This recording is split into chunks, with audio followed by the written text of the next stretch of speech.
This is the fourth with Paul Garnett, August 8th, 2009. Good evening, sir. Captain Joshua Slocum bows to the moon as he departs Boston on his epic voyage around the world. Paul Garnett, good evening, sir. Joshua Slocum in Spray, July 5th, 1895.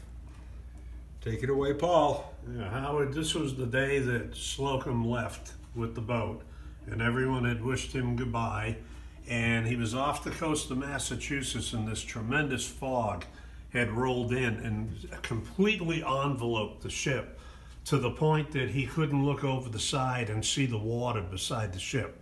So he tied the wheel, went down below, and had his supper. When he came back up on deck, the fog was receding off into the distance, and there was this huge moon coming up in the sky.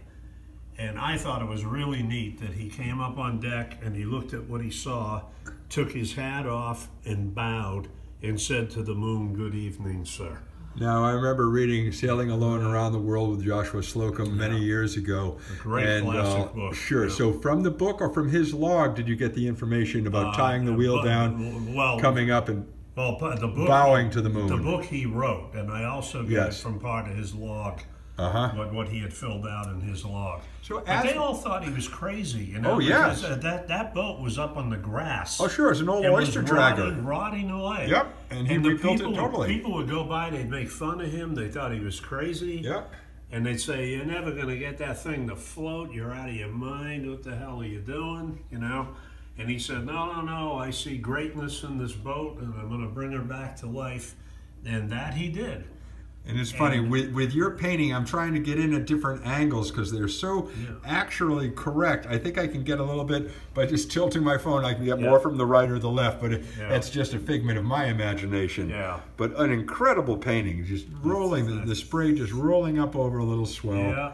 Nice and quiet, and one single man setting out on an epic voyage around the world. That's why I wanted the sky, a lot of the sky and the moon to show as well, because I wanted to give, I didn't want the boat to fill up the whole painting. Yes. I wanted to give the viewer an impression of how vulnerable he was. Certainly. Into what he was setting out into. Yeah. And the fact that he went all around the world in that thing and came back is just nothing short of a miracle. And folks, if you haven't read the book, do get it out. It's wonderful reading. I don't know if you'd say it's beach summer reading or whatever. I'd say it's winter along the stove. It's something to be read any time of the year.